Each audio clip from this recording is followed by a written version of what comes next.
நேயர்கள் அனைவருக்கும் வணக்கம். இன்னைக்கு தமிழ்நாடு ரமேஷில் நம்ம கூட இணைந்திருக்கிற ஒரு பொக்கிஷம், ஒரு வைரம்னு சொல்லலாம். ஏன்னா நான் போன வருஷம் இந்த பாடலாசிரியரை வந்து தேடிக்கிட்டு இருந்தேன். இன்னைக்கு வந்து என் கூட இருக்கிறது எனக்கு ரொம்ப சந்தோஷமாக இருக்குது. கவிஞர் மற்றும் பாடலாசிரியர் சாரதி அண்ணன் வந்திருக்காரு. வணக்கம்ண்ணே. வணக்கம். எப்படி இருக்கீங்க? நல்லா இருக்கேன். நீங்கள் எப்படி இருக்கீங்க? ரொம்ப ரொம்ப மகிழ்ச்சி நீங்கள் என்னோட சேனலுக்கு வந்தது. இந்த சேனலை பற்றி முதல்ல சொல்லணும். தமிழண்டா ரமேஷ் அவர்கள், அவருக்கு ஒரு வாழ்த்தும் நன்றி சொல்ல நான் கடமைப்பட்டிருக்கேன். வாழ்த்து எதுக்கு சொல்லணும்னா, தமிழண்டாங்கிற பேரில் இன்றைக்கி இயங்குறது வந்து பெரிய விஷயம். இந்த மண் மீதும் இந்த மொழி மீதும் இந்த இனத்தின் மீதும் கொண்ட அந்த பற்று இருக்கு இல்லையா, அது என்னை ரொம்ப ஈர்த்தது. இன்னொன்று, பாடலாசிரியர்களை பற்றிய, அவர்களுடைய பணிகளை பற்றிய, அவர்கள் என்னென்ன பாடல்களுக்குள்ளே சொல்லி வச்சுருக்காங்கிற விஷயங்களை பற்றி அவர் தேடி தேடி அந்த கவிஞர்களை பார்த்து அவர்களுடைய வரிகளை எடுத்து மக்களாகி உங்கள்கிட்ட கொண்டு வந்து சேர்க்குற பணி இருக்குது பாருங்கள். அது என்ன மாதிரி படைப்பாளர்களுக்கு தான், அல்லது கவிஞர்களுக்கு, பாடலாசிரியர்களுக்கு தான் அந்த பணியினுடைய மகத்துவம் புரியும். ஏன்னா இதுக்காக தான் நாங்கள் ஒவ்வொரு நாளும் ஏங்கி தவிச்சு இந்த பாடல்களை எழுதுகிறோம். அந்த வேலையை வந்து சிறப்பாக செய்கிறதுக்காக அனைத்து பாடலாசிரியர் சார்பாகவும் தமிழ்நாடு ரமேஷ் அவர்களுக்கு நன்றி தெரிவிச்சுக்கிறேன். அவருடைய டேக்கே நீங்கள் இல்லாமல் நாங்கள் இல்லை தான். நாங்கள் சொல்லணும்னா இவங்க மாதிரி நண்பர்கள் இல்லாமல் நாங்கள் இல்லை. அதனால் உங்களுக்கு முதல்ல என்னோட நன்றியை தெரிவிச்சுக்கிறேன். கிட்டத்தட்ட ஒரு 20 ஆண்டுகளுக்கு மேலே வந்து நீங்கள் சினிமா துறையில் வந்து பயணப்படுறீங்க. அந்த பயணம் பற்றி ஓரிரு வார்த்தைகள். நான் பாடல் எழுத ஆரம்பித்து கிட்டத்தட்ட 15 வருட காலம் ஆயிடுச்சு. 2010 வெளிவந்த காதல் சொல்ல வந்தேன் திரைப்படம் தான் என்னுடைய முதல் திரைப்படம். இயக்குனர் பூபதி பாண்டியன் சார் யுவன் சங்கர் ராஜா சாருடைய இசையமைப்போடு அறிமுகப்படுத்தினார். அதில் யுவன் சங்கர் ராஜா சார் பாடிய ஓஷலாங்கிற பாடல் தான் என்னுடைய முதல் பாடல். அந்த படத்துலேருந்து தான் என்னுடைய திரைப்பயணம் ஆரம்பித்தது. அதில் நான் 2 பாடல் எழுதியிருப்பேன். மற்ற பாடல்லாம் முத்துக்குமார் அண்ணன் எழுதியிருப்பாங்க. ஆமாம், முத்துக்குமார் அண்ணன் எழுதியிருப்பாங்க. அங்கேருந்து என்னுடைய பயணம் ஆரம்பித்தது. ஆனால் அதுக்கு முன்னாடி ஒரு 10 வருட காலம் ஒரு போராட்டம் இருந்தது. ஏன்னா நான் வந்து ஒரு எளிய குடும்பத்துலேருந்து வந்தவன் தான். இதுக்கு முன்னாடி என்னுடைய குடும்பத்துலேருந்து யாரும் திரைத்துறைக்கோ கலைத்துறைக்கோ வேறு கலை சம்மந்தப்பட்ட எந்த துறைக்குமே வந்து இல்லை. ஒரு விவசாய குடும்பத்துலேயே வந்தவன் தான். அதில் எங்கள் அப்பா பார்த்திங்கன்னா ஒரு பேப்பர் போடுற வரதவர், வீடு வீடாக சென்று பேப்பர் போடுகிற ஒரு குடும்பத்தை சேர்ந்தவங்க தான். அம்மா வந்து குடும்பத்தை கவனிச்சுக்கிறவங்க தான். ஸோ ஒரு தம்பி ஒரு தங்கை அப்படிங்கிற ஒரு எளிமையான பின்னணியிலேருந்து வந்த ஆள் தான் நான். ஒருவேளை அப்பாவுடைய அந்த பேப்பர் தொழில், அந்த பேப்பர் தினசரி வீட்டுக்கு வந்து, அந்த புத்தகங்கள் தினசரி வீட்டுக்கு வந்து அந்த புத்தகங்களை படித்து வாசித்து அதன் மூலம் எழுந்த விஷயமாக கூட இருக்கலாம். அதனால் எந்த பின்புலமும் இல்லாமல் சினிமாவுக்குள்ளே வந்து பாடல் எழுத வந்து 10 வருடம் போராடி முதல் வாய்ப்பாக பூபதி பாண்டியன் சாருடைய காதல் சொல்ல வந்தேன் திரைப்படத்தில் இசைஞானி இளையராஜா அவருடைய மகனின் இசையில் எழுதக்கூடிய வாய்ப்பு எனக்கு அமைஞ்சது. அந்த இயக்குனர் பூபதி பாண்டியன் சார்கிட்ட நான் முயற்சி பண்ணிக்கிட்டு இருந்தேன். ஆனால் வந்து அவருடைய நேரடி தொடர்பு எனக்கு கிடைக்கல. வழக்கமாக வந்து எப்பொழுதுமே ஒரு இயக்குனர் பார்க்க போகும்போது வெளியில் நிற்போம், பார்த்துட்டு கடந்து போவாங்க. இப்படி இருக்கும்போது மங்களேஸ்வரன் எனக்கு ஒரு நண்பர், அவர் மூலமாக ஜெயராம்னு ஒரு நண்பருடைய அனுபவம் கிடைச்சிது.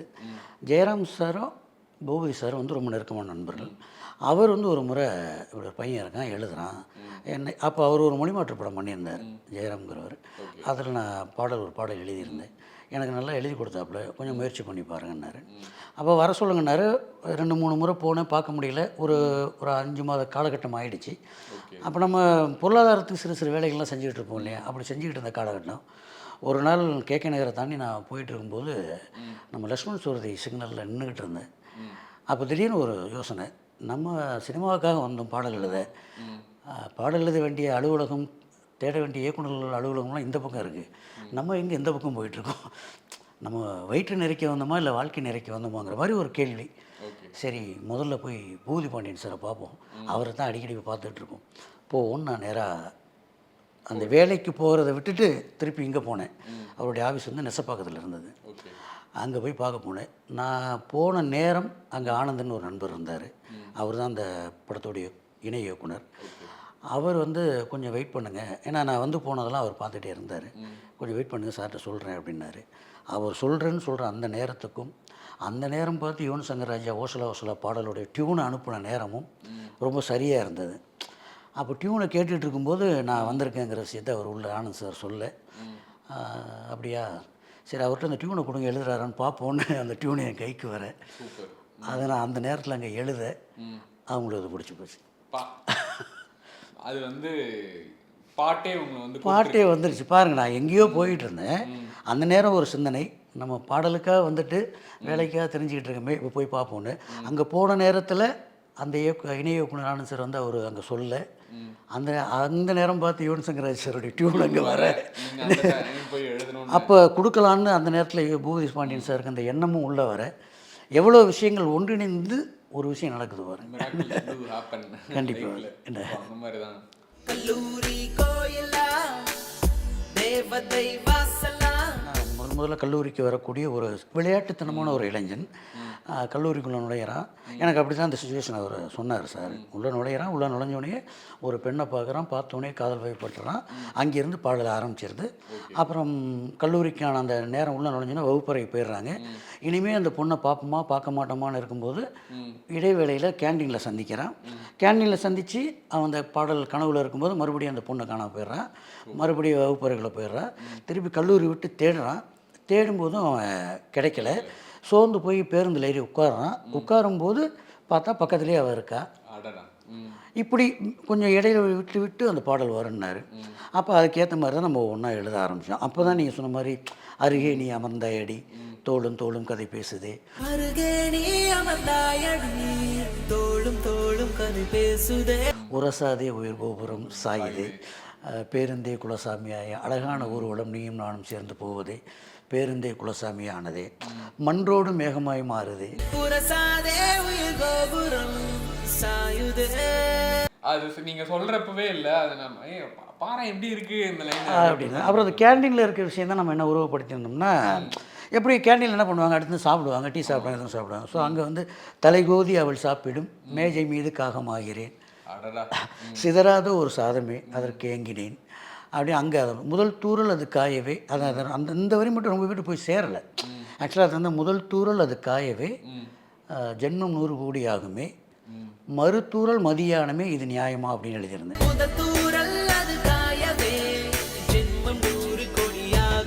நீ என்ன உன்னை பார்த்து அந்த முதல் சாரல் தூரல் இருந்தேன், அந்த ஈரமே நான் இன்னும் எத்தனை கோடி ஜென்மம் எடுத்து வந்தாலும் என்னை விட்டு போகாது.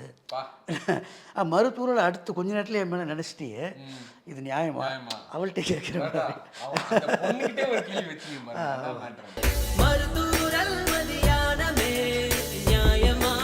அப்புறம் கொஸ்டினாய் போனவள், ஏன்னா உள்ளே போயிட்டான், கிளாஸ்க்குள்ளே போயிட்டான், வருவாளான்னு தெரியாது. கொஸ்டினாய் போனவள் ஆன்சராக வருகிறாள் அப்படின்னது. நம்ம பல்லவி எடுப்பிலே அப்படி தான் வச்சுருப்போம். கல்லூரி காலம் 3 ஆண்டு உன்னோடு வாழ வேணும் நீண்டு, என்ன கல்லூரி கோயிலா தேவதை வாசலா, குதித்தேனே குஷியாகவே பூமி பந்து பூவை போல ஆனதே, அசையாமல் உன்னை பார்க்கிறேன் வேர்கள் காலடியில் பூத்ததே, செதுக்காமல் சிலையாகினேன் நானுமே. அப்படியே அந்த பாடல் முழுக்கவே ஒரு படிமமாகவும் இருக்கும், ஒரு நேரடியாக எல்லாருக்கும் புரிகிற மாதிரியான சொல்லாடலாம். ஏன்னா அது அப்போ போட்டி மிகுந்த களம் வந்து ஒரு பக்கம் நாமத்துக்காரன் வந்து அடிக்கிற பாலெல்லாம் 6ஆக அடிச்சுக்கிட்டு இருந்தார், இன்னொரு பக்கம் கபிலன் ஐயா வந்து அடிச்சுக்கிட்டு இருந்தார், இன்னொரு பக்கம் யுகபாரதி ஐயா வந்து அடிச்சுக்கிட்டு இருந்தார். ஆல்ரெடி ஏற்கனவே வைரமுத்து ஐயாவும் வாலியையும் ஒரு பக்கம் ஸ்கோர் பண்ணிக்கிட்டு இருந்தாங்க. இப்போது நமக்கு இந்த கிடைச்ச இடத்துல இந்த மைதானத்தில் நம்ம என்ன செய்ய முடியும்னு ஒரு இடம்தான் அந்த சூழல். அப்படி இருக்கும்போது ஒவ்வொரு வரிகளும், ஆனால் அதுக்காக நம்ம வந்து சிறப்பான வரிகள் எழுதிட்டோன்னு நம்ம நினச்சிக்கலாம். அந்த சூழல் யுவன் சங்கர் ராஜா சாருடைய இசை எல்லாம் சேர்ந்து அது வந்து நம்மளை அங்கே மைக்ரேட் பண்ணி அப்படி விட்டது. அது ஓஷலாங்கிற வார்த்தை நம்ம கிடச்சி எல்லாமே நல்லா இருக்குது, சிறப்பாக இருக்குது. ஓப்பனிங் வார்த்தையை மட்டும் ஏதாவது கொஞ்சம் அப்போ வந்து எல்லாமே உங்களுக்கு வசீகரா இந்த மாதிரியான புது புது சொல்லாடல் உள்ள வார்த்தைகளாக வந்துக்கிட்டு இருந்த காலகட்டம் அது. கொஞ்சம் ஏதாவது பண்ணலாமாங்கும்போது அப்போ ஓஷலாங்கிற வார்த்தை சவுண்டிங்காக இருந்தது. அப்புறம் அந்த வார்த்தையை ஓஷலா இது நல்லா இருக்கா பாருங்கள் சார்னு ஓகே அப்படின்னாங்க. அன்றைக்கி வந்து யூடியூப் அவ்வளோவா பிரபலமாகாத காலகட்டம் அது, செடி இப்படி தான் இருந்தது. அன்றைக்கே வந்து அது 4 மில்லியன் 5 மில்லியன் போனது. இன்றைய இளைஞர்கள் வரைக்கும் இன்றைக்கி காலேஜில் ஃபஸ்ட் இயர் சேர்றவங்க வரைக்கும் அந்த பாடலை கேட்குறாங்க, கேட்டுட்டு அதுக்கு பதில் சொல்கிறாங்க, கமெண்ட்ஸில் போய் நம்மளை பற்றி 2 வார்த்தை எழுதுகிறாங்கும்போது 15 வருட காலம் கழித்து அந்த பாடல் வந்து உயிர்ப்பாக இருக்கிறது ஒரு பெரிய மகிழ்ச்சி. ஒரு ஒரு குட்டி குழந்தை மாதிரி ஆமாம்மா, கண்டிப்பாக. அது குழந்தைன்னு சொல்கிறத விட எனக்கு அது வந்து திரைத்தாயின்னு தான் சொல்லணும் அது. ஸோ எனக்கு அந்த பாடல் வந்து எல்லோரும் தன்னுடைய முதல் பாடல் குழந்தைம்பாங்க.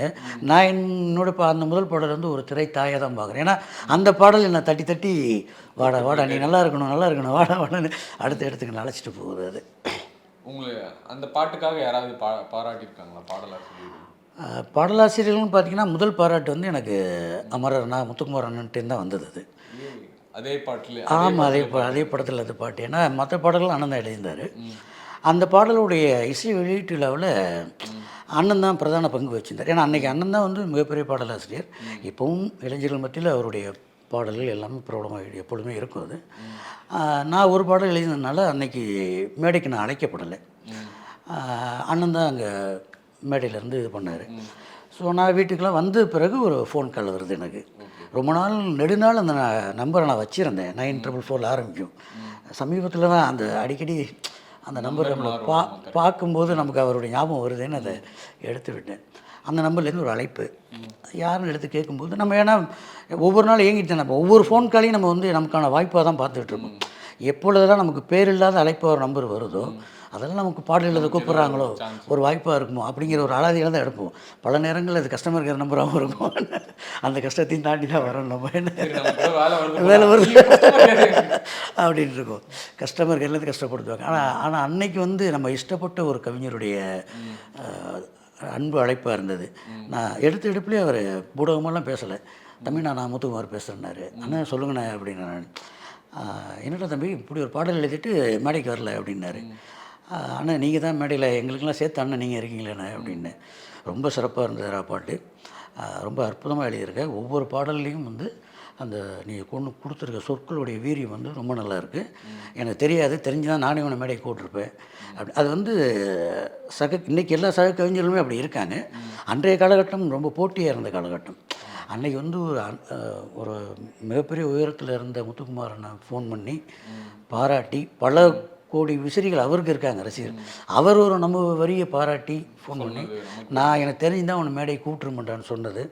அந்த மனசு வந்து ஒரு பெரிய மனசு. இப்போது எல்லாருக்கும் ரொம்ப பிடித்த நீலோத்தி. ஆக்சுவலாக நீலோத்தினா என்ன அர்த்தம்? நீலோத்திங்கிற சொல் வந்து நம்ம உருவாக்கின சொல்லு தான். இப்போ ராசன் ராசா அப்படிங்கிற மாதிரி ராசா ராஜா இல்லை ராணி என்ன அந்த மாதிரி. இப்போ ராசாத்தி ராசையா ராசாத்தி அப்படிங்கிற மாதிரி நம்ம நீலோத்திங்கிற சொல்ல நம்ம உருவாக்கினது தான். ஆனால் அதுக்கு பின்னாடி சில விஷயங்கள் இருக்குது, சும்மா அதை உருவாக்கலை. இப்போ இதை சொல்லும் பொழுது இயக்குனர் சுரேஷ் ராஜகுமாரி சாரையும் ஜஸ்டின் சாரையும் நம்ம சொல்லி ஆகணும். ஏன்னா மிகச்சிறந்த ஒரு சூழ்நிலை எனக்கு ஏற்படுத்தி கொடுத்தாரு. கதைக்களம் ஒரு பாடலாசிரியனுக்கு மிக முக்கியம் வந்து ஒரு பாடல் எழுதும்போது அந்த கதைக்களம் வந்து அமையணும். அது அமையும் போது தான் நம்மளுக்குள்ளே இருக்க இன்புட்டை வந்து நம்ம அந்த பாடலில் ஏற்றி வெளில விட முடியும். அப்புறம் நல்ல இசை. இந்த பாட்டு இன்றைக்கி நல்லா இருக்குன்னா முதல்ல கதை, அடுத்த ஜஸ்டின் சாருடைய இசை. பிரமாதமான இசை அவர் சார் கொடுத்தாரு. என் மேலே ரொம்ப நம்பிக்கை வச்சு கொடுத்தாரு அவர். அப்புறம் இந்த படத்துக்கு என்னை வலிமையாக ரெக்கமெண்ட் பண்ணது இந்த படத்தோட ஒளிப்பதிவாளர் மாதேஷ் மாணிக்கம். அவர் இந்த இதில் நன்றி தெரிவிச்சுக்கிறேன். ஸோ கதையை சொல்லும்போது என்ன சொன்னோன்னா, 2 எளிய மனிதர்கள், ஒரு அப்துல் கலையரசி. அப்போ ஒரு பேர் கூட சொல்லலை, இந்த பேர் கூட அவர் என்கிட்ட சொல்லலை. 2 பேர் ஊரில் இருக்க சிவகங்கையில் இருக்கக்கூடிய 2 பேர் காதலிக்கிறாங்க. பட் அந்த பையனுடைய விஷயத்த சொன்னார். அந்த பையன் இப்படி ஒரு சிக்கலில் இருக்கான். அவனுக்கு வந்து வெளியில் வருமா வரமாட்டோமான்னு தெரியாது. ஒரு நீதிபதியை ஹீரோ மூலமாக கதாநாயகன் மூலமாக நீதியரசரை சந்திக்கிறான். நீதியரசர் ஒரு செய்தி சொல்கிறாரு. அதுக்கப்புறம் வந்து கட்டி பிடிச்சி சொல்கிறான். இங்கேருந்து இந்த பாடல் ஆரம்பிக்குது, இதை நீ எப்படி எடுத்துகிட்டு போகலான்னு பாருங்கள் அப்படின்னாரு. அப்போ நம்ம டியூன் கேட்டால் டியூன் அப்படி ஜுவ்வுன்னு இருக்கு. ஒரு கேட்கும்போது அந்த மெலடி வந்து ஜஸ்டின் சாருடைய ஜஸ்டின் சாருடைய மனசு மாதிரியே. உண்மையிலே வந்து ஜஸ்டின் சார் வந்துட்டு ஒரு குறிப்பிட்டேன் நான். சினிமா துறையில் வந்து ரொம்ப மென்மையான மனசு உள்ளவர்களில் ஜஸ்டின் சாரும் ஒருவரை நான் பார்க்குறேன். எங்களை மாதிரி கவிஞர்களுக்கு ரொம்ப ஆதரவாக இருப்பார். இரண்டாவது வந்து இந்த உணவு விஷயத்தில் வந்து எம்ஜிஆர் சொல்லுவாங்க, ராமவரம் தோட்டத்துக்கு போனால் சாப்பிட வர முடியாது, விஜயகாந்த் சாருடைய அலுவலகத்துக்கு போனால் சாப்பிட வர முடியாதுன்னு. ஜஸ்டின் சாருடைய ஒளிப்பதிவு கூடத்துக்கு போனாலும் சாப்பிட வர முடியாது. யாராக இருந்தாலும் சரி அவர் அருகாமையில் அமர வச்சு அவர் வயிறு நிறைய சாப்பாடு போட்டு தான் ஜெயசிங் சார் அனுப்புவார். என்ன ஒரு நல்ல மனிதர், அவருக்கு நன்றி தெரிவிச்சுக்கிறேன். பாடலை கேட்டதுக்கப்புறம் நான் வீட்டில் வந்து அதை யோசிக்கும் போது எனக்கு இந்த நீலோத்திங்கிற சொல் என்னென்னா, இப்போ சமத்துவத்துக்கு நம்ம நீளமாக தான் குறியீடாக வச்சுருக்கோம். நீல வண்ணம், ஆகாயம் நீளம், கடல் நீளம், பொதுவாக இருக்கக்கூடிய பெரும் பகுதிகள்லாம் நீளமாக தான் இருக்குது. நீளம் நீலோத்தி நீலோத்தி. அப்புறம் முத்தொள்ளாயிரத்தில் ஒரு பாடல் ஒன்று இருக்குது. கார்னர் நீளம் கடித கைவது வைகளம், நேர் நின்று தவம் குலோ, வேர்முனை வேல்முனை நேர்முனை வேல் வண்டு இருப்பின் நார் நக்க வாமன் வழுதியால் கொண்டிருக்க பெற்ற குணம்னு ஒரு பாடல் ஒன்று இருக்குது. அது என்னென்னா, ஒரு நீல மலர் பூத்திருக்கு, நீ ஏன் இப்படி பூத்திருக்குன்னா, இந்த வழியாக வழுதி மன்னன் போவான், அவன் மார்பில் போய் அவனுடைய வீரமான நேர்மையான அந்த நெஞ்சுரம் கொண்டு ஒரு மார்பில் போய் சேரணும்னு காத்திருக்கியோ, அதுக்காக தான் தினசரி நீ பூக்குறியோங்கிற மாதிரி அந்த பூவுடைய சென்ஸு அந்த பாடல் அமைஞ்சிருக்கும். இது மட்டும் இல்லாமல் நான் கிராமப்புறத்தை சேர்ந்தவன். கிராமத்தில் பார்த்திங்கன்னா குளம், குட்டை, வாய்க்கால், வரப்பு, இது எல்லாத்துலேயும் பார்த்திங்கன்னா ஒரு நீல மலர் இருந்துக்கிட்டே இருக்கும். பச்சைங்கிறது விவசாயத்தின் சார்ந்து ஒன்று இருந்துகிட்டே இருக்கும். இந்த நீல மலருங்கிறது ஒன்று எங்கே பார்த்தாலும் இருந்துக்கிட்டே இருக்கும் எல்லா பக்கமும். அது யாரும் பெருசாக கண்டுக்க மாட்டாங்க. அதாவது ஒரு மல்லிகைப்பூ வேணுன்னா ஒரு பஸ் ஏறி கூட வெளியூரில் போய் வாங்கிட்டு வருவாங்க. ஒரு கனகாம்பரம் வேணால் அந்த பக்கம் போவாங்க. ஒரு டிசம்பர் மலருக்குன்னு தனியாக வச்சு வளர்ப்பாங்க வீட்டில். ஆனால் இது தானாகவே இயற்கையாகவே வளரும். இதை வந்து யாரும் கண்டுக்கவே மாட்டாங்க, தள்ளி வச்சுக்கிட்டே இருப்பாங்க. அதில் நறுமணம் இருக்கா என்னன்னு கூட அவங்களுக்கு தெரியாது. நமக்கும் அந்த வயசில் தெரியாது. ஏன்னா நம்மளும் சில விஷயங்களை பார்த்து பழகிட்டு வரவங்க தானே, தெரியாது. ஆனால் கண்ணில் காலையில் எழுந்திரிச்சோன்னே கண்ணில் படும் அந்த நீலமலர். வாய்க்கால் ஓரம் இருக்கும், குளத்து ஓரம் இருக்கும், கிணற்று ஓரம் இருக்கும். அப்போது எளிமையான மனிதர்கள் இவங்க. ஸோ இந்த பாடலும் வந்து எளிமையாக இருக்குது. ஒரு நீளம் வந்து ஒரு சமத்துவத்தை ஒரு இரண்டு சமூகத்தினுடைய காதலை சொல்லுது. அப்போ நீளம், அப்புறம் நீலகண்டன்னு ஆண் சார்ந்த பேராக தான் இருக்குது. நீலான்னு தான் அதிகபட்சம் இருக்குது. இல்லை நீலதாட்சினியாக அப்படின்னு சொல்லுவாங்க. ஏன் நம்ம சொல்லக்கூடாது அப்படின்னு நீலோத்திங்கிற சொல்ல நம்மளாக வந்து அந்த டியூன் அங்கே அழகாக இருந்தது. தானானா அப்படி இருந்தது. நீலோத்தி, ஏன் நீலோத்தி அப்படிங்கிறது அந்த ஒரே ஒரு வார்த்தை தான். ஆனால் அதுக்குள்ள இவ்வளோ ட்ராவல் இருக்குது அதுக்கு. இதை நிறைய பேர் இன்னைக்கு கேட்டுட்டு இருக்காங்க. நீலோத்தினா என்ன, நீலோத்தினா என்ன, நீலோத்தினா என்னென்னு. லாந்திரங்கிறது என்னென்னா ஊர் பக்கம் சொல்கிற ஒரு வார்த்தை அது. அதாவது மிதக்கிறதுக்கும் பறக்கிறதுக்கும் இடையில் ஒரு அபிநயம் உண்டு. என்ன லாந்திரன் அப்படிம்பாங்க. திருநெல்வேலியில் சிவகங்கை பக்கம்லாம் போனீங்கன்னா, என்னப்பா இங்கிட்ட லாந்திக்கிட்டு இருக்க அப்படிம்பாங்க. எதுக்குடா அப்படி லாந்துற அப்படிம்பாங்க. அதாவது ரொம்ப ஒரு அதீதமான சந்தோஷத்தில் அம்மாவே கூட சொல்லுவாங்க, பெத்த தாயே எதுக்கு இந்த போய் இப்படி லாந்திட்டு கிடக்கிறான் வீட்டுக்குள்ளே அப்படி. அதாவது தரையில் கால் இருக்க மாதிரி இருக்கும், இல்லாமல் இருக்கும், பறக்கிற மாதிரி இருக்கும். ஸோ அந்த மாதிரி ஒரு மத்தியில் இருக்கக்கூடிய ஒரு நிலை லாந்திரன் அப்படிங்கிறது. அப்புறம் அதை தான் நீலோத்தி உன் நினப்புலனா லாந்திரன் உன் நினப்புல லாந்திரன் ஆளாத்தி என் உசுரில் ஏந்திரன். அதாவது ஆளாத்திங்கிறது என்னென்னா நம்ம ஆராட்டியை தான் நான் சொல்கிறேன். ஆளாத்திங்கிறது என்னென்னா நம்ம எந்த விஷயத்தை ஆளாத்துவோம், நமக்கு பிடிச்ச விஷயங்கள், மங்களகரமான விஷயங்கள், நம்ம வாழ்க்கைக்கு நல்ல விஷயங்களை தான் ஆளாத்துவோம். எனக்கு இருக்க ஒரே நல்ல விஷயம் நீ தாண்டி, நான் உன்னை ஆளாத்தி என் உசுரில் ஏந்துறேன் அப்படின்னு அதை நம்ம கனெக்ட் பண்ணி அப்படியே அந்த மூசாவை தேடி அந்த போர்ஷன்லாம் வந்து ஆக்சுவலாக அந்த பிளேஸ்மெண்ட் வேறையாக இருந்தது. அது ஜஸ்டின் சார் தான் அந்த இடத்த இப்படி வச்சுக்கலாம் அப்படின்லாம் இது பண்ணாங்க. அதுக்கப்புறம் கொஞ்சம் கொஞ்சமாக அந்த பாட்டுக்குள்ளே வந்து தான் நினச்ச வாழ்க்கை வேணும் முன்னே நெஞ்சம் கிடந்து இயங்குது.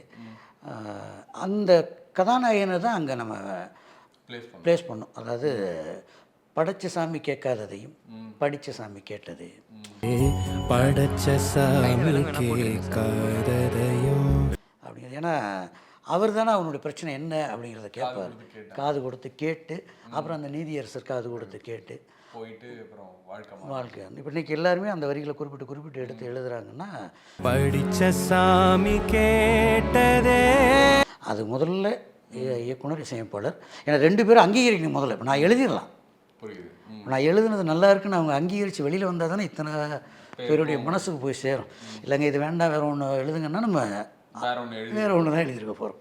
ஸோ அந்த அங்கீகரித்த இயக்குனரே இசையமைப்பாளர் 2 பேரையும் தான் முதல்ல நன்றி சொல்லிடணும் நம்ம. ஆக்சுவலாக அது எண்ணம் போல வாழ்க்கை வண்ணமதில் சேர்க்க அப்படின்னு எழுதியிருந்தேன். அந்த ஜஸ்டின் சார் தான் இப்படி வச்சுக்கலாமே அப்படின்னாங்க. அது சொன்னோன்னு இன்னும் அருமையாயிடுச்சு. அந்த நினப்புல கலங்காதங்கிற அந்த இது வந்து வந்து சார் சொன்னது தான் அவ்வளோ அற்புதமாக அது அருமையாயிடுச்சு. அது அப்படி எப்பொழுதுமே நமக்கு நம்பிக்கையை தான் விதைக்கணும். இவ்வளோ கஷ்டப்பட்டு ஒரு 5 செஞ்ச கொலை தான், ஆனால் திட்டமிடாத ஒரு கொலை, இயல்பாக அது ஒரு ஆக்சிடெண்ட்டு தான். அவன் யாராக இருந்தாலும் ஒரு கோவம் வரும். தன் தாயை ஒருத்தன் வந்து பழிக்கும்போது கை வைக்கும்போது எல்லாருக்கும் வரும். அவன் தள்ளி தான் விட்டான். அங்கே ஒரு கல் இருந்து அவர் விழுந்து அவர் இறந்துட்டார். நேர்மையாக போய் அது அவன் தான் செஞ்சானாங்கிறது கூட அந்த கதையில் யாருக்கும் தெரியாது. ஆனால் அவன் நேர்மையாக அறத்தோடு போய் சட்டத்துக்கு முன்னாடி இன்னும் தன்னை ஒப்படைச்சவனை சட்டம் தான் விசாரித்து அவனை சரியான நேரத்தில் அவனை வெளியில் கொண்டு வந்துருக்கணும். சட்டம் விசாரிக்கலை. சரி, அவனும் நல்லவன். இப்போது அவனை அழைச்சிட்டு போகிற அந்த காவல்துறை அதிகாரி வரக்கூடிய விக்ரம் பிரபு சார், அவரும் மிகச்சிறந்த நல்லவர். அந்த நீதிபதி அவனுக்காக முனைப்படுகிற நல்லவர். ஸோ இத்தனை நல்லவர்கள்லாம் சேர்ந்து ஒரு முயற்சி எடுத்து வரும்போது திடீர்னு ஒரு பேர் வந்து அடிச்சுட்டு போயிடுச்சுன்னு வச்சிங்களேன். நிஜக்கதையிலே அதுவாக இருந்தால் கூட அது யாருக்கும் ஏற்றுக்க மனசு வராது. அது உண்மை சம்பவத்தை பேஸ் பண்ணி தான் சார் எடுத்திருக்காங்க. ஆனால் இது நிஜத்தில் இப்படி நடக்கலை. ஆனால் நடந்திருந்தால் கூட இப்படி மாற்றிருந்தால் தான் அந்த இது உங்களுக்கு எல்லோரும் பிடிச்ச மாதிரி கதையாக மாறியிருக்கணும்னு இப்போ எல்லோரும் சொல்லதை வச்சு நானும் அதை ஊகிச்சுக்கிறேன். ஆனால் எப்பொழுதுமே கஷ்டப்படுறவங்க ஜெயிக்கணும் சார். ஏன்னா அது நீங்கள் கதையாக இருந்தால் கூட அந்த நம்பிக்கையை விதைச்சா தானே அப்போதான் நம்ம அடுத்து நமக்கு பின்னாடி வரவங்கள நம்மளை மாதிரி முயற்சி பண்ணிகிட்டு இருக்கவங்க, உழைக்கிறவங்க எல்லாருமே அந்த நம்பிக்கையோடு ஓடிக்கிட்டே இருப்பாங்கள்ல. கஷ்டப்பட்டுகிட்டே இருப்பேன், ஒரு நாள் இப்படி கூட நடந்துருச்சுன்னா என்ன பண்ணுறது அப்படின்னு ஒரு கொக்கி போட்டோம்னா சலிப்படைஞ்சிருவோம்ல மனசு. அது சலிப்படைய விடக்கூடாது. நல்லா இருப்போம். அதனால தான் எல்லாரையும் போல நல்லா இருப்போம் நாளுன்னு நான் செகண்ட் சரணத்துலேயும் ஒரு இடத்துல வச்சுருப்பேன். எல்லாரையும் போல நல்லா இருப்போம். அப்போ எல்லோரும் நல்லா இருக்காங்களான்னு ஒரு கேள்வி வரக்கூடாது. எல்லோரும் அவங்க பாயிண்ட் ஆஃப்ல எல்லோரும் நல்லா இருக்காங்க. ஒவ்வொருத்தரையும் போய் கேட்டால் தான் அவங்களுக்கு தெரியும் நான் என்ன சிக்கலில் இருக்கேன், நீ என்ன சிக்கலில் இருக்குன்னு. ஆனால் அவனுடைய பாயிண்ட் ஆஃப்லேருந்து பார்க்கும்போது எல்லாருமே நல்லா இருக்கு. ஆமாம், கண்ணதாசன் ஐயா சொல்லுவார்ல, உனக்கும் கீழே 1000 கோடி நினைத்து பார்த்து நிம்மதி தெரிங்கிற மாதிரி அவன் பாயிண்ட் ஆஃப்லேருந்து, கையல் பாயிண்ட் ஆஃப்லேருந்தும் அப்துல் பாயிண்ட் ஆஃப்லேருந்து பார்த்தா வெளியில் இருக்கவங்க எல்லாருமே நல்லா இருக்காங்க. அப்போ எல்லாரையும் போல் நல்லா இருப்போனால நீதி தரும் செய்தி வரும், நமக்குண்டு அழகிய எதிர்காலம். அது அந்த டியூன் அப்படி இருந்தது, அழகாக அப்படி சேர்த்துட்டு வர்றது ரொம்ப ரொம்ப அழகு. அடுத்து வந்து எனக்கு ரொம்ப பிடிச்ச பாட்டு, இதை பற்றி நீங்கள் பாருங்கள், நல்லா எழுதிட்டுலாம் வந்திருக்கேன். ஸோ காற்றோடு பட்டம் போல் எனக்கு தெரில, அவங்களாம் வந்து நேஷ்னல் அவார்டு கொடுக்கல, இட் டிசர்வ்ஸ்.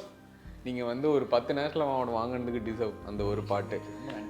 காற்றோடு பட்டம் போல இந்த வாழ்க்கை தான். உங்களுக்கு மட்டும் இல்லை, இந்த பாட்டை ரசித்து இன்னைய வரைக்கும் தொடர்ச்சியாக கேட்டுக்கிட்டு இந்த பாட்டை தன்னுடைய பாடல் மாதிரியே நினச்சி கேட்டு அதுக்கு கீழே கமெண்ட்ஸ் இன்றைக்கி இப்பவும் எடுத்து பார்த்தா போன நிமிஷத்துலேயோ அல்லது ஒரு 2 நிமிஷத்துலேயோ யாரோ ஒருத்தர் பார்த்துட்டு அதை பற்றி எழுதியிருப்பாங்க. ஸோ அத்தனை பேருமே எனக்கு கொடுத்த அந்த பாராட்டு அன்பு எனக்கு தேசிய விருது மாதிரி தான். தேசிய விருது கிடைக்கலேன்னு ஒரு பக்கம் வருத்தம் இருந்தாலும் எனக்கு இப்போ நீங்கள் எல்லாம் பாராட்டுறதுமே ஒரு தேசிய விருது தான். உண்மையை சொன்னால், காமெடியாக சொன்னால் இது தேசிய விருது இல்லை, அந்த பாட்டுக்காக ஒரு சோப்பு பெட்டி கூட எனக்கு கிடைக்கல. அடையார் சொல்லக்கூடும் அது போகும் போக்கதா. இன்னும் அழுத்தமாக சொல்லணும்னா, காற்றோடு பட்டம் போல பாடல் வந்து வெளியில் எல்லா இடத்துலையும் கேட்கப்படுது, எல்லாரும் பெருமையாக பேசுகிறாங்க, மீம்ஸ் ரீல்ஸ் எல்லா இடத்துலையும் வருது. ஒரு வருடம் எனக்கு பாடல் எழுதுவதற்கு வாய்ப்பே இல்லை.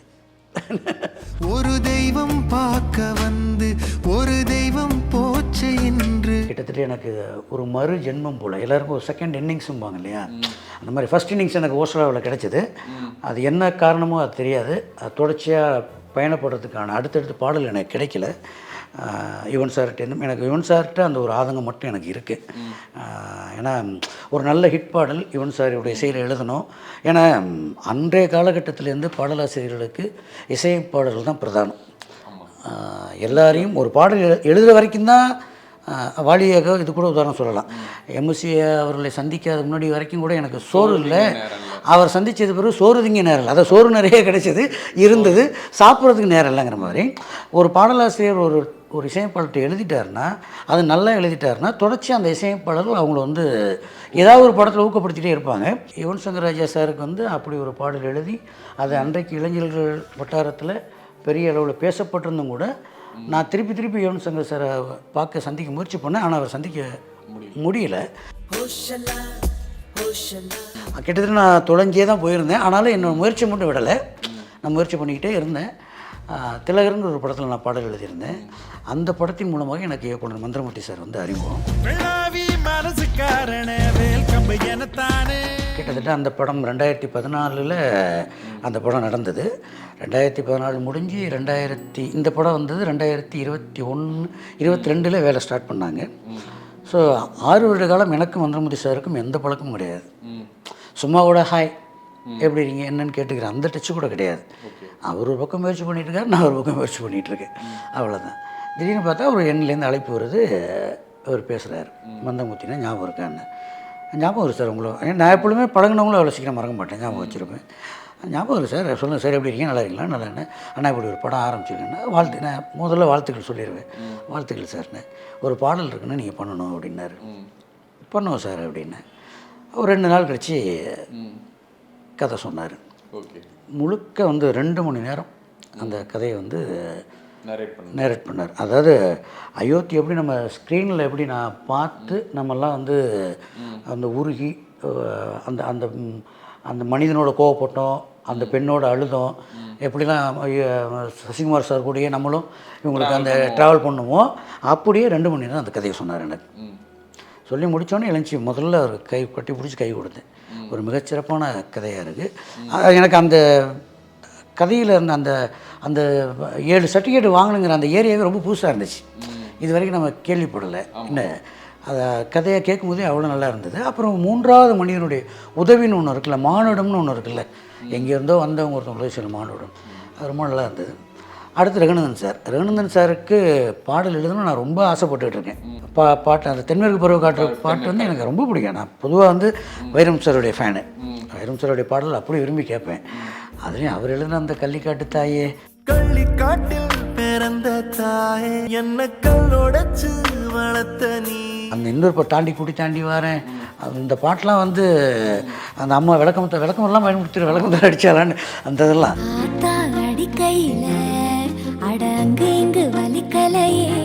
ஒவ்வொரு பாட்டுமே வந்து அப்படி இருக்குது. எப்படியாவது பார்க்கணுமே சாரை அப்படின்னு ட்ரை பண்ணிகிட்டு இருக்கேன். அவர் வாய்ப்பு கிடைக்கல. அவருடைய மூணுல மெசேஜ் அனுப்புகிறேன், அவர்கிட்ட எந்த ரிப்ளை வரல. சரி இங்கேயா சந்திச்சிடும் நினச்சிக்கிட்டு இருக்கும்போது அவர் தான் மியூசிக்னும் போது நமக்கு இன்னொரு அடுத்த புஷ்பம். ஆமாம், இன்னொரு பக்கம் சசிகுமார் சார் அப்போ வந்து அவர் இயக்குனராக ஒரு பக்கம் சக்ஸஸ் பண்ணிட்டு வர்றாரு. அதுக்கப்புறம் தானே அவர் நடிப்பு துறைக்கு வந்தார். அவர் நான் சொன்ன இல்லையா ஜெயராம் சார் ஒருத்தர் டப்பிங் படம் அந்த படம் வந்து ரிலீஸ் ஆகிடுச்சு. நம்ம எங்கே கிடைக்கும் அந்த டப்பிங் படத்துக்குலாம் யார் படம் தேட்டர் கொடுப்போம் அவங்களுக்கு. அம்பத்தூரில் ஒரு தேட்டர் ரிலீஸ் ஆகிருக்குன்னாங்க. நானும் ஒரு நண்பரும் ஓடுறோம் படம் பார்க்க. ஒரு பாட்டு எங்கேயோ ஒரு மூலையில் நம்ம பேர் வரும்போது பார்க்குறதுக்கு ஆளே கிடையாது, நம்மளாவது நம்ம படத்தை போய் பார்ப்போமே அப்படின்னு நான் அங்கே பார்க்க ஓடுறேன். அங்கே போனால் அந்த தேட்டரில் அந்த படம் இல்லைன்ட்டாங்க. என்னடா நம்ம நம்ம பேர் ஸ்க்ரீனில் வரப்போகுது, நம்ம பாட்டை கேட்கலான்னு வர்றோம், ஒரு டப்பிங் மொழி மாற்று படத்தில் எழுதி படம் இல்லைன்ட்டானேன்ட்டு என்ன பண்ணுறதுன்னு அப்படி யோசிச்சுட்டு டீ சாப்பிட்டு இருக்கும்போது அந்த நண்பர் என்ன சொன்னார், அப்போ தான் சுப்பிரமணியபுரம் ரிலீஸ் அந்த தேட்டரில்.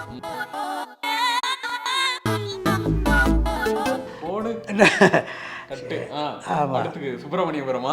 ஆமாம், சரி இதே பார்த்துட்டு போவோம், இவ்வளோ தூரம் வந்துட்டோம், அம்பத்தூர் வரைக்கும் வந்துட்டோம், இதை பார்த்துட்டு போவேன்னாரு. போனால் உள்ளே போனால் படம் அப்படி இருக்கு, ஜிவன் இருக்கு. என்னுடைய நண்பர் ஒருத்தர் அதில் பணிபுரிஞ்சது எனக்கு அப்போ தான் தெரியும். பிரபாகரன் சுந்தரபாண்டியன் படம் பண்ணார் இல்லையா, அவர் வந்து எனக்கு முன்னாடியிலேருந்து நண்பர்.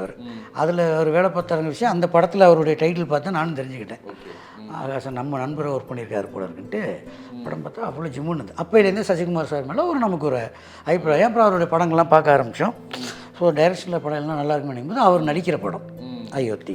ஓகே, நம்ம ஆசைப்பட்ட கதாநாயகன் இசையமைப்பாளர் நம்மளுடைய நண்பராக இருக்கக்கூடிய மந்திரம் சார் படம்ட்டு வந்து பாடலை கேட்டால் டியூன் வந்து அப்படி இருக்குது. ஒரு கேட்கும்போதே திக்குன்னு அந்த அந்த அதை ஒரு க்யூ கொடுத்துருப்பாங்க.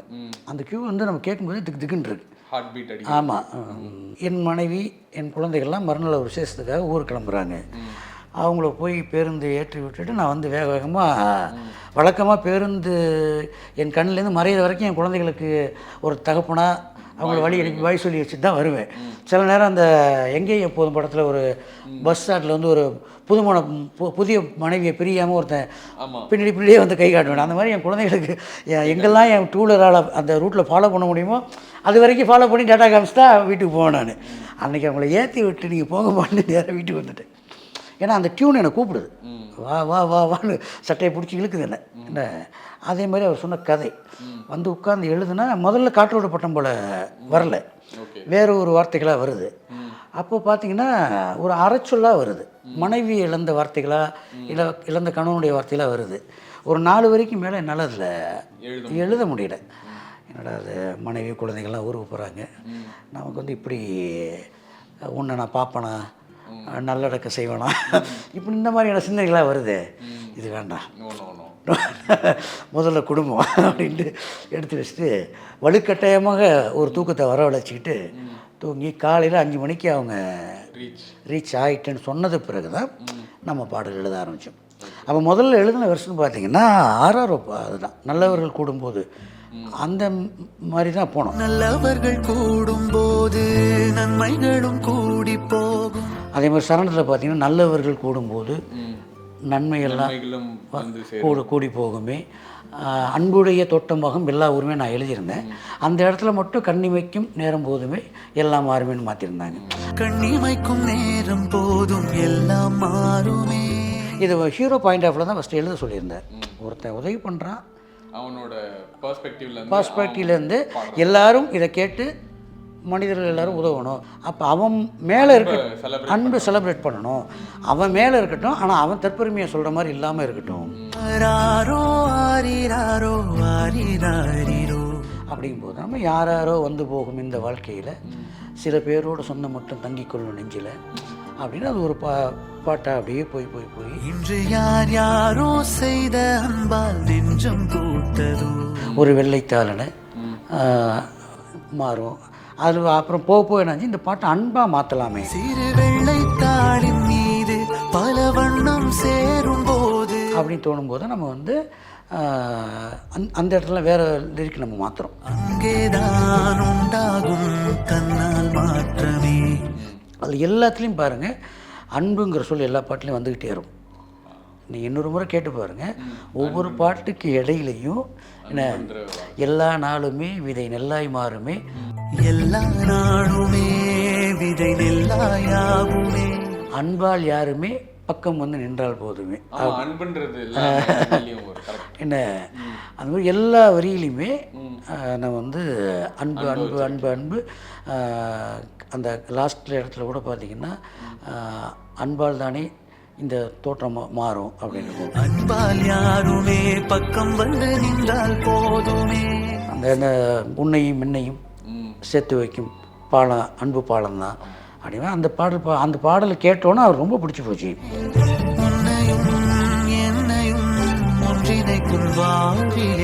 ஆனால் என்னென்னா ரொம்ப பாசிட்டிவாக இருக்குது. எப்பொழுதுமே இயக்குநர்கள்ட்டேருந்து ஒரு ஆஸ்பெக்ட் இருக்கும்ல, ஆனால் பாட்டு வரி ரொம்ப பிரமாதமாக இருக்குது. ஆனால் வந்து இது பெயினான இடத்துலேருந்து நம்ம ஆரம்பிக்கிறோம், ஆனால் இப்போ வந்து பாசிட்டிவாக மாறிடுச்சு. அவ்வளோ ஒரு வைப்ரேஷனை கொடுக்குது. இந்த பெயின் வந்து இந்த பாசிட்டிவ் வந்து அந்த பெயினை ஓவர்டேக் பண்ணுற மாதிரி இருக்கு. என்ன சரி நம்ம வேறு போகலாம் அப்படின்னு அவர் வேறு போகலாம் என்ன சொல்கிறாரு, நீ வேறு போங்க, ஆனால் இந்த பாட்டு படத்தில் இருக்குது. ஆமாம், இதில் வந்து இதை வந்து எனக்கு கிளைமேக்ஸில் அவனை ஃப்ளைட் ஏற்றி விட்டுட்டு உன் பேர் என்னன்னு கேட்குற இடம் ஒரு இடம் இருக்குன்னு நான் அங்கே வைக்கிறேன்னு அங்கே வைக்கிறேன்னு. இந்த இது கரெக்டாக ஒர்க் அவுட் ஆகும்னு ஒரு டேரக்டரோட கான்ஃபிடென்ட்டை பாருங்கள். நான் அந்த இடத்துல இதை வைக்கிறேன். அந்த பாட்டு வந்து ஓவர் டோஸாக இருக்குன்னு இந்த இடத்துல நம்ம தேவைப்படலை வேணான்னு அவர் சொல்ல வரல. அதை எங்கே பயன்படுத்தலாங்கிற நுட்பம் அவருக்கு அடுத்து தெரிஞ்சிருப்பாரு. இதை வந்து நம்ம வந்து இப்போ என்ன பண்ணலான்னு பல்ராம் மேலே போயிடலாம் அப்படின்னாரு. அதுக்கப்புறம் தான் சரின்ட்டு ஒரு பல்ராம் மேலே போனோம். முழுக்க முழுக்க அப்போ தான் காற்றோடு பட்டம் போல இந்த வாழ்க்கை தானே அது. காற்றோடு பட்டம் போல இந்த வாழ்க்கை தான். எல்லோரும் சொல்லுவாங்க அரை மணி நேரத்தில் 20 நிமிஷம் எழுதுன்னு. நான் குறைந்தபட்சம் ஒரு 1 hour எடுத்திருப்பேன் அந்த பாடலுக்கு. அவ்வளோ அதுவாக வந்துருச்சு. அடையார் சொல்லக்கூடும் அது போகும் போக்கதான். கிட்டு அது அது என்ன தேர்ந்தெடுத்துக்கிச்சா இல்லை இல்லை இல்லை நான் அதை தேர்ந்தெடுத்துட்டேன்னா என்ன மறுபடியும் அந்த ஏதோ ஒரு கெமிஸ்ட்ரி எதுவும் நடந்துருச்சு. கோயில் தான் போனாலும் புண்ணியம் செய்தாலும் அதுவாக கிடுன்னு வந்துருச்சு. ஆனால் நாங்கள் நினச்சது வந்து என்னுடைய பாவம் தீருமோ இந்த உலகில். இந்த பாடல் வந்து மனைவியின் உணர்வுகளை புரிந்து கொள்ளாமல் கொடுமைப்படுத்துகிற எல்லா கணவன்மார்களுக்கும் இன்றுதான் என் முகத்தை பார்க்கிறேன் சென்று எல்லா கணவன்மார்களும் சின்ன சின்னதாக இருக்கும். இப்போ நான் இந்த பாடல் எழுதிட்டேன்னா நான் உத்தம புருஷன் கிடையாது. என் மனைவிட்ட கேட்டால் தான் என்னை பற்றி நிறைய குறைகள் ஒரு செல்ஃப் நிறைய அடிக்க வச்சுப்பாங்க. கண்ணிலே ஈரம் சேருதே. இந்த பாடல் எழுதி ஊரெல்லாம் பாராட்டும் போது கூட அவங்க பாராட்டல, நீங்களா எழுதுறீங்க இவ்வளோ பிரியமாக வச்சுருக்கீங்க நீங்கள். கல்லையும் காலம் மாற்றுதே. நம்புடி நான் தாண்டி எழுதுனேன், நீங்கள் ஊருக்கு போயிருந்தீங்களா அப்போ எழுதுன பாட்டு அப்படின்னு.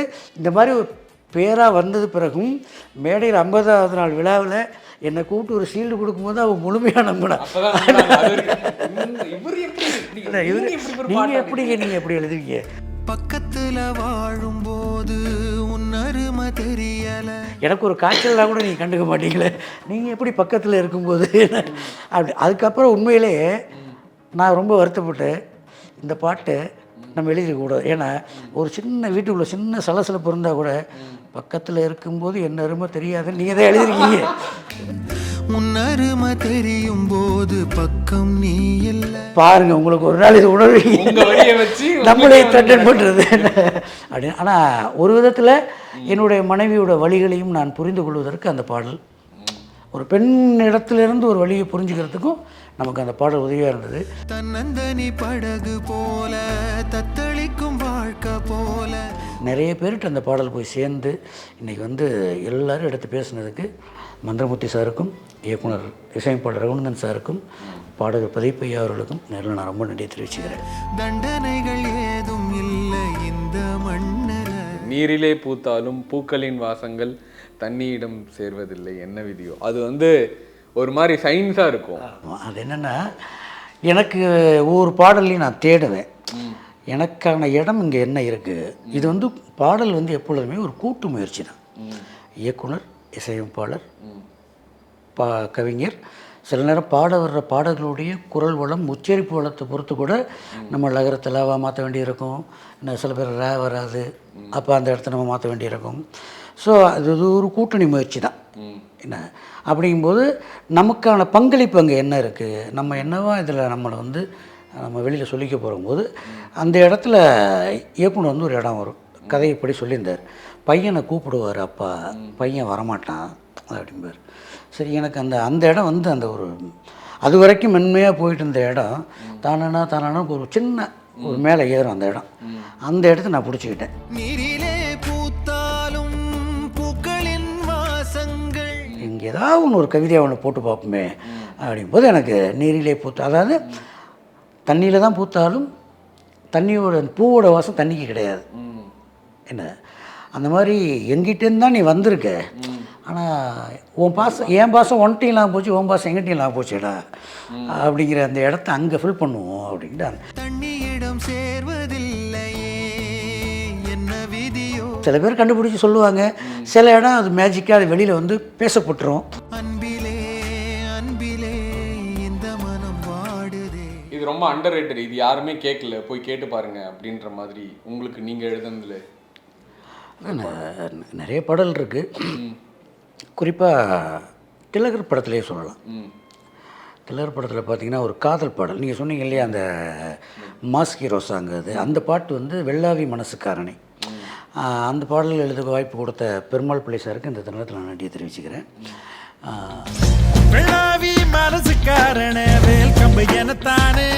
முழு பாடல் என்னை நம்பி கொடுத்தார், எல்லா பாடல்லையுமே. ஒரு 2 பாடல் மட்டும் அண்ணாமலை அண்ணா எழுதினார். அந்த பாடல் படத்தோட கதை டிஸ்கஷன் எல்லாம் ஃபுல்லாகவே இருந்தேன். அப்போ இந்த பாடல் இப்படி எழுதணுன்னு நான் முதல் அவர்கிட்ட வச்ச ஒரு கோரிக்கை என்னென்னா, நான் எழுதுகிறேன். ஏன்னா நான் அந்த வாழ்வியல் பார்த்துருக்கேன், அந்த வாழ்வியலுக்குள்ளேருந்து வந்திருக்கேன், அதனால் என்னால் அதை எழுத முடியும். ஆனால் குடிப்பெருமை நான் பேச மாட்டேன்.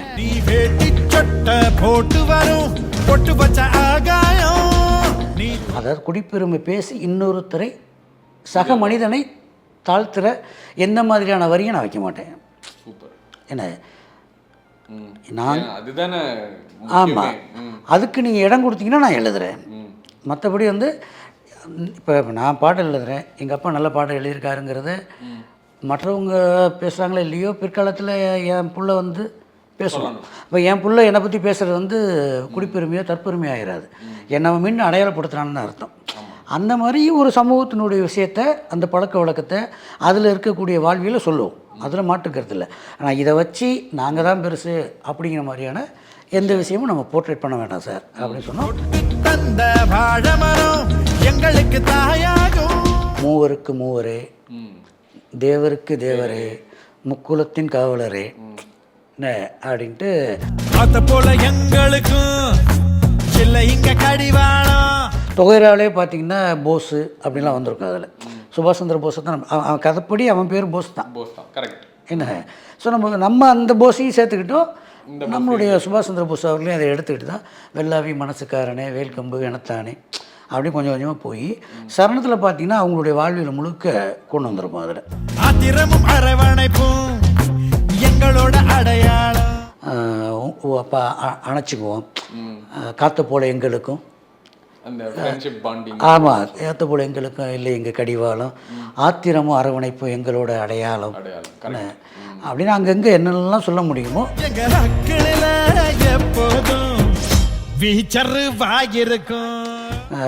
கொப்பரையில் பொன்னளந்து மாப்பிள்ளைக்கு கொடுப்போமே, ஏன்னா பந்தியில் பங்கு வச்சு குடிப்போம், கொப்பரையில் பொன்னளந்து மாப்பிள்ளைக்கு கொடுப்போம். அதுக்கு அவர் முழுமையாக அங்கீகரித்தார். இப்போ அங்கேருந்து தான் போகணும், ஒரு ஜாகிரபியாக அதில் சொல்லியிருப்போம். பார்த்தீங்கன்னா பட்ட சாராயம் எங்கள் ஆம்பளைக்கு பிடிக்கும், ரெட்டை ஈரக்குலை எங்கள் பெண்களுக்கு இருக்கும். அப்போ நம்ம இப்போ வீர வேலுநச்சியார் அவங்க கதைகள்லாம் நம்ம படிச்சுட்டு வந்திருக்கோம். பொதுவாக ஊரில் எல்லா பெண்களும் வலிமையான பெண்கள். நான் சொல்கிறது இந்த உலகத்தில் இருக்க அத்தனை பெண்களுமே மிக வலிமையான பெண்கள். இருக்கும் எங்க பொம்பளுக்கு அந்த பாட்டு வந்து தென் மாவட்டங்களில் இன்றைய வரைக்குமே வந்து மிக, ஆமாம், யாராவது சொன்னால் கூட ஏங்க நீங்களும் அங்கே எழுதிங்க டங்கு கையை பிடிச்சிக்குவாங்க.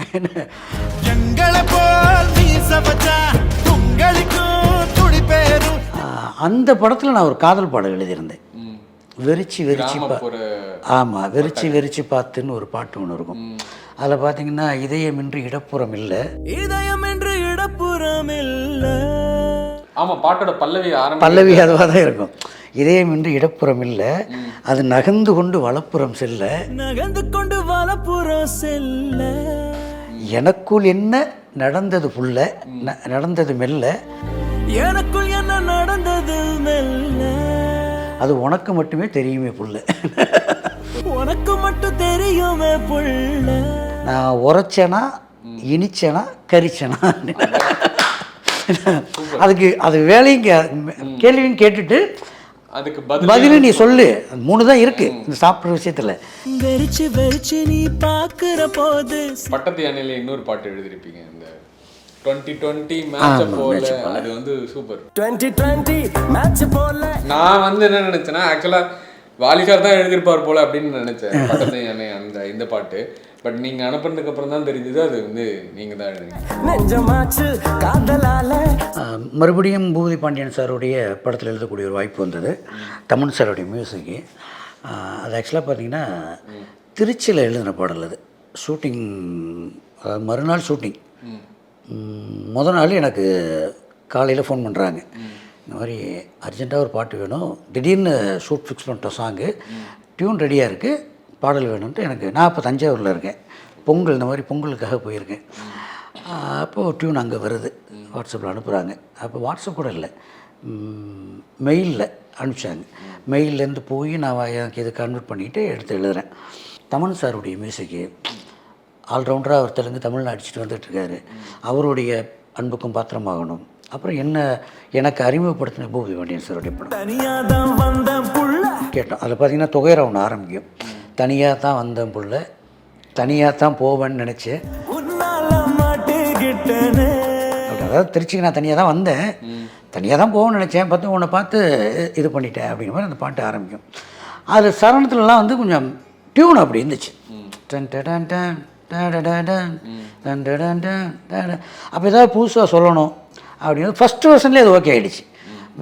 எழுதிக்கிட்டே இருக்கேன், பூவி சார் ஃபோன் அடிச்சுக்கிட்டே இருக்கார், ரெடியா ரெடியா ரெடி. ஏன்னா பாடல் ஓகே ஆகணும், சென்னைக்கு அதை அனுப்பணும், அனுப்பி அது பாடி நாகரால ஏறி திருச்சிக்கு வரணும். வந்தால் மறுநாள் காலையில் ராஜசுந்தரம் மாஸ்டர் வந்துடுவார், ஷூட் பண்ணி ஆகணும். ஸோ ரெடியா ரெடியான்னு கேட்டுக்கிட்டே இருக்கார். இப்போ சார் இப்போ தான் சார் பல்லவி முடித்தேன்னு, வாசிங்கன்னாரு. அப்படியே வாசிட்டே வந்தேன், ஓகே ஓகே ஓகேன்னு. இந்த 2020 மேட்ச் போல் வந்தோடனே லாக் ஆகிட்டார். சூப்பர் சூப்பர், இன்னொன்று படிங்க அப்படின்னு. அவர் எப்பொழுதுமே அப்படி தான், பயங்கரமாக ஹியூமர் சென்ஸ் உள்ள ஒரு டைரக்டர் அவர். திடீர்னு கேட்பார் பாட்டு, நம்மளை உள்ளாக்கிடுவார் அவர். இது என்ன வரி அப்படிம்பார் சார். அந்த நம்ம நல்லா இப்போ ஃப்ளோவண்ட்டாக சொல்கிறோம் இல்லையா, 2020 மேட்ச் போல் சுண்டி விட்ட காதல் போல் அப்படின்னு சொல்கிறோங்களே, என்னது சொல்லுங்க பாரு. அப்போ நம்ம தயக்கம் வந்துடும், தப்பாக சொல்லிட்டோம் போல. 2020 மேட்ச் போல் சார், இது டியூனுக்கு தான் எழுதுனீங்களா அப்படிம்பாரு. அது டியூனை வந்து நம்ம சினிமா லாங்குவேஜில் மீட்டருன்னு சொல்லுவோம். மீட்டருக்கு தான் எழுதுனீங்களா அப்படிம்பாரு. மீட்டருக்கு தான் சார் எழுதியிருக்கேன். பார்த்தா கிலோமீட்டருக்கு எழுதுன மாதிரி இருக்கு அப்படிம்பாரு. தப்புடு போட்டு உடச்சிடுவார் ஒரு ஹியூமரை. பல்லவி ஓகே பண்ணிட்டாரு. எனக்கு அதில் வந்து நம்மளுடைய சிக்னேச்சர் கொஞ்சம் குறைவாக தான் இருந்துச்சு. அதுலேயும் எழுதியிருப்பேன் 6 லிட்டர் ரத்தம் போல் அப்படின்லாம் எழுதியிருப்பேன். ஆக்சுவலாக ஒரு காதல் பாட்டுக்கு இப்போ அந்த பக்கம் வருது, அன்னைக்கு அந்த பக்கம் இல்லை. ஒரு காதல் பாட்டில் ரத்தம் அந்த மாதிரியான வார்த்தைகளை சேர்க்கக்கூடாது. என்ன நான் அதுலேயே பாருங்கள் பட்டம் வந்திருக்கு அன்னைக்கும். 6 லிட்டர் ரத்தம் உள்ள பட்டம் போல் என்னை மாட்டினாயே. ஒரு திடப்பொருள் மிதக்காது இல்லையா, நான் அப்படி மிதக்கிறத கன்வெர்ட் பண்ணி எழுதியிருந்தேன். அதில் ஒரு இடம் வச்சுருந்தேன் என்னுடைய சிக்னேச்சராக. அது மழை பெஞ்சிக்கிட்டு இருக்கும், அந்த மழையை வந்து இந்த நாளை நெஞ்சுக்குள்ளே புகைப்படம் ஆக்கினேனே அப்படின்னு எழுதியிருப்பேன். அது நீங்கள் அந்த பாட்டு வரும்போதே பாருங்கள், அந்த வரிக்கு ஏற்ற மாதிரி ஒரு கிளிக் அப்படி போட்டிருப்பாங்க. ஒரு டேவே நான் புகைப்படமாக்கி வச்சுருக்கேன் அப்படிங்கிறது எனக்கு ஒரு புதுசாக பட்டுச்சு. அது இந்த நாளை நெஞ்சுக்குள்ளே புகைப்படம் ஆக்கினேனே அப்படின்னு. ஸோ நம்மளோட சிக்னேச்சர் அங்கே ஒன்று வச்சுட்டோம், இதை தாண்டி ஏதாவது ஒன்று செய்யணுமேங்கிற எண்ணம் இருந்துகிட்டே இருந்துச்சு. அப்புறம் சரணம் எழுதி அனுப்பிச்சிட்டா நல்லா இருக்குன்னாரு. நான் திருச்சிக்கு வந்துடுறேன் சார் அப்படின்னு உடனே திருச்சிக்கு போயிட்டு திருச்சியில் உட்காந்து அப்புறம் மற்ற இதெல்லாம் அது பார்த்திங்கன்னா கடை தெரு போகையில் எனக்காக நீ ஒரு பொருள் வாங்கையில் எனக்கு ஒரு சந்தோஷப்படுவேன், நீ வர்ற வழியில் ஒரு மரமாக இருந்து உனக்கு நிழல் விரிச்சிக்கிட்டு இருப்பேன், நீ என் கையை பிடிக்கிற நேரம் எனக்கு அப்படி இருக்கும். அந்த மாதிரிலாம் அது சின்ன சின்ன விஷயங்கள் அது கோத்து பண்ணும். அது இப்போ அந்த பாட்டு வந்து எல்லாருக்கும் பிடிச்ச பாட்டாக இருக்குது. ராஜா ராஜா நான் தானே.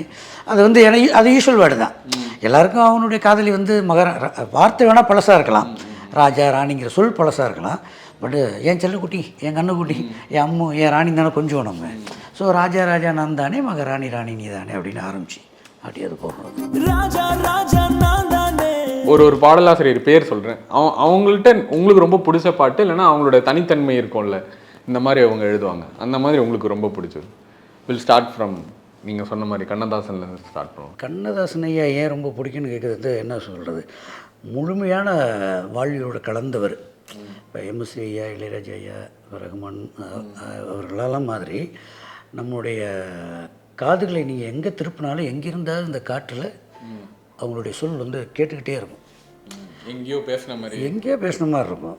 அதே மாதிரி சொல்லப்பட்ட பெரும்பாலான சொல் அவருடைய காதல் பாடல்களாக இருந்தாலும் சரி, தத்துவ பாடல்களாக இருந்தாலும் சரி, அல்லது ஒரு மோட்டிவேஷனில் பாடல்களாக இருந்தாலும் சரி, எல்லாமே வந்து நமக்கு வந்து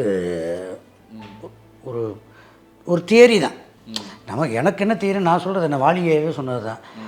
ஊரை விட்டு பாட்டு கிடைக்காது, ஊரை விட்டு போகலான்னு நினைக்கும் போது பிபி சீனியர்ஸ் ஒரு பாட்டு பாட்டு வந்து என்னமா எழுதியார் பாட்டுன்னு அந்த பாட்டை கேட்டேன். அடேங்கப்பா இப்படி ஒரு பாட்டான்னு நான் அதுக்கப்புறம் வந்து அவர் 10,000 பாட்டு எழுதி வாலியை அன்னைக்கு அவருக்கே ஒரு போட்டியாக வந்து நின்று இல்லாமல் இன்றைக்கி பெரிய பிம்பமாக இருக்கார் வாலி. எல்லாருக்குமே அவர் ஒரு லெஜண்ட்டு. வந்தவங்க கூட நம்ம நண்பர்கள்ட்ட பேசும்போது சொல்லுவேன், வேர்வைக்கு எல்லாம் வேர்வைக்குங்கிற மாதிரி எவ்வளோ பாடல் சொல்லலாம் வாலியை பற்றி. அந்த மாதிரி கண்ணதாசன் ஐயா வந்து இந்த பாட்டு தான் அவர் வந்து ஒரு குடும்பக்குள்ளே சேர்க்க விரும்பலை, அதுக்காக சொல்ல முடியாமல் அவருக்கு பாடல் எல்லாமே எனக்கு ரொம்ப பிடிக்கும். மேன் ஆஃப் மாஸ்டர் ரொம்ப பிடிச்ச பாட்டு என்னென்னா, நம்மெல்லாம் வறுமை கோட்டு கீழே தான் இருக்கேன் நான் இந்த நிமிஷம் வரைக்கும் வறுமை கோட்டு கீழே தான். நான் இன்றைக்கி உங்களோட பெருமையாக உட்காந்து பேசலாம், நிறைய பேர் கேட்கலாம், ஆனால் வெளியில் போய் என்னுடைய சர்வீஸ் நான் அடுத்து நான் தான் தேடணும். அப்போது சோர்ந்து போகிற நேரங்கள்லாம் ஒரு விஷயம், ஒரு பாடல் மட்டும் உள்ளே வந்து அப்படி டக்குன்னு தட்டும். போனால் போகட்டும் போட, போனால் போகட்டும் போடா.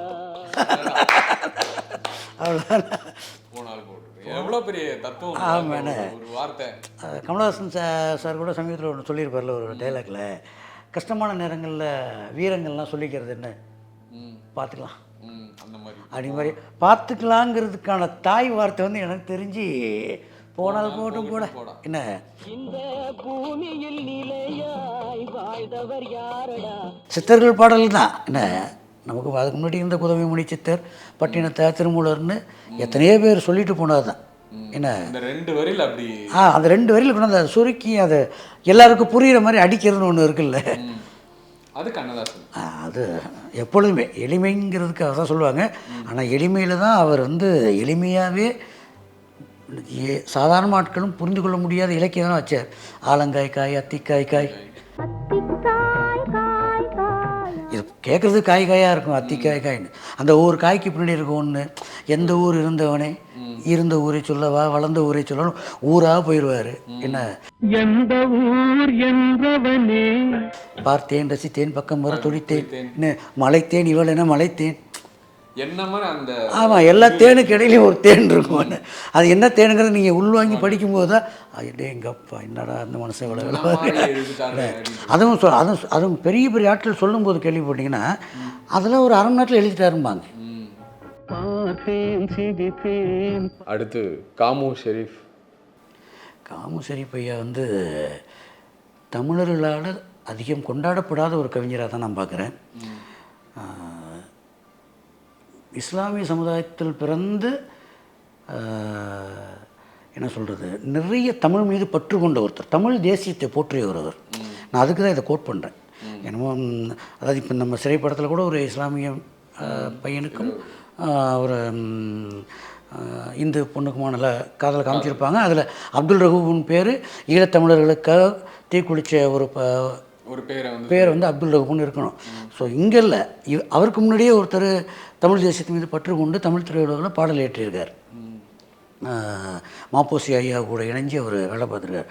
அவருடைய பாடல்கள்லாம் ரொம்ப பிரமாதமாக இருக்கும்.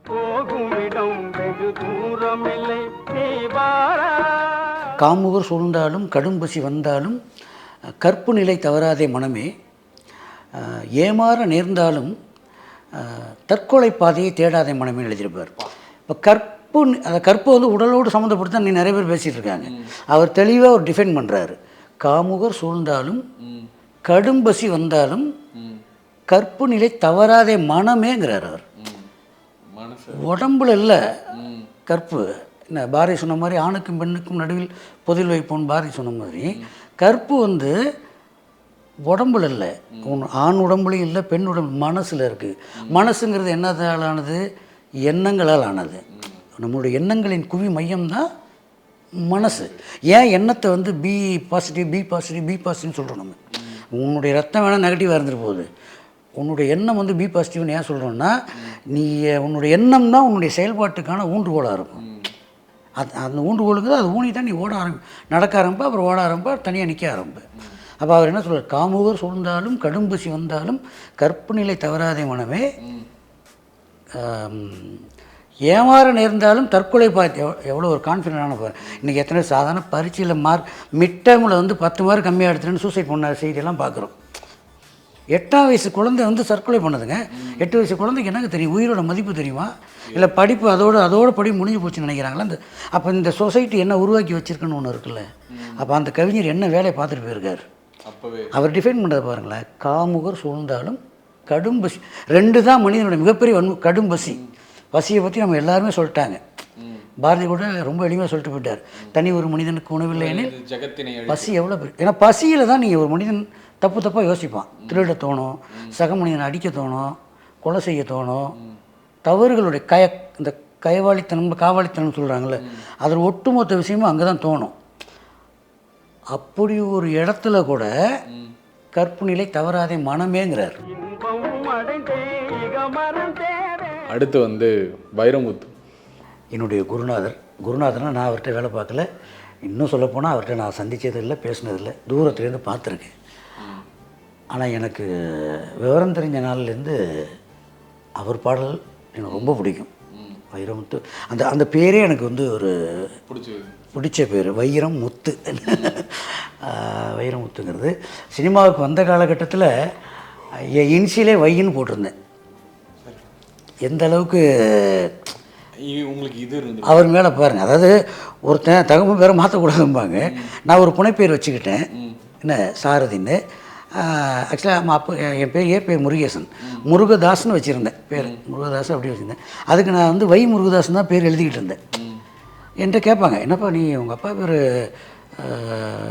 ராமையனில் நீ என்ன வை போட்டிருக்க இன்சியல்பாங்க. எங்கள் முருகதாஸுங்கிறது என் பேரே கிடையாது, புனைப்பெயர் தான். புனைப்பெயருக்கு ஒரு தகப்பன் தேவைப்பட்டுச்சு. என்ன இந்த சினிமாவுக்கு ஆசையை காட்டி கூப்பிட்டு வந்தது வைரமுத்து அவருடைய பாடல்கள் தான். ஸோ அவர் வந்து என்னுடைய பாடல்களின் தகப்பனை நான் எடுத்துக்கிட்டு நான் அவர் பேரை வச்சுக்கிட்டேன். அப்புறம் காலப்போக்கில் இசையமைப்பாளர் பரணி அவர்கள் வந்து அவர் கூட பழக்கம் ஏற்பட்டது. அவர் வந்து நீங்கள் சாரதின்னு வச்சுங்க, நல்லாயிருக்கு, பாரதின்னு இருக்கும்போது நீங்கள் சாரதின்னு வச்சுங்கன்னாரு. அப்போ கூட எனக்கு இந்த சாரதிங்கிறது வடமொழி பேர் அப்படிங்கிறது தெரியாது. இப்போ தான் தெரியுது. இப்போ என்னால் மாற்ற முடியல, நான் நிறைய பாடல்களில் பண்ணிட்டதுனால. அன்றைக்கி அந்த அறிவு நமக்கு கொஞ்சம் தெளிவாக இருந்துச்சுன்னா, இது நான் சொல்கிற காலகட்டம் வந்து 2004 அந்த காலகட்டம். வைரமுத்து ஐயா அவர்களும் எந்தெந்த பாடல்களில் சொல்லலை, நிறைய பாடல்கள் எனக்கு புது சொல்லுங்க. இப்போ அவர் எழுதுனா கூட ஒரு புதிய அறிவியலை நீங்கள் அவர்கிட்ட கண்டுபிடிக்க முடியும். ஒரு புதிய அறிவியல் சொல்ல அவர்கிட்ட கண்டுபிடிக்க முடியும். காதல் பாட்டு, ஒரு முதலிரவு பாட்டு எழுதுகிறாரு. பால் தயிராக மாறு முன்னே 10 தடவை கூடி பிரிவோன்னு எழுதுகிறார்.